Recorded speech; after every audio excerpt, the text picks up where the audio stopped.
Hello, I'm going to show you how to upgrade and use mortars for high naval damage in Assassin's Creed Black Flag Resynced.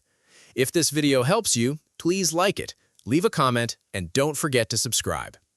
Okay, so let's unlock and use the mortar weapon for the Jackdaw.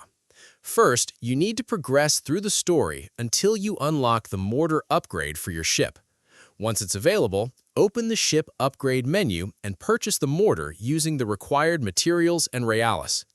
Alright, after installing it, take your ship out into the ocean and look for stronger enemies like man-of-wars, forts, and legendary ships.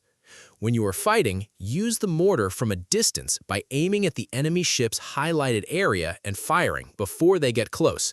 The mortar does massive damage, making it one of the best weapons for taking down heavily armored ships without risking too much damage to the Jackdaw. Keep upgrading your mortar to increase its damage and range, making naval battles much easier. And that's how you upgrade and use mortars for high naval damage in Assassin's Creed Black Flag Resynced.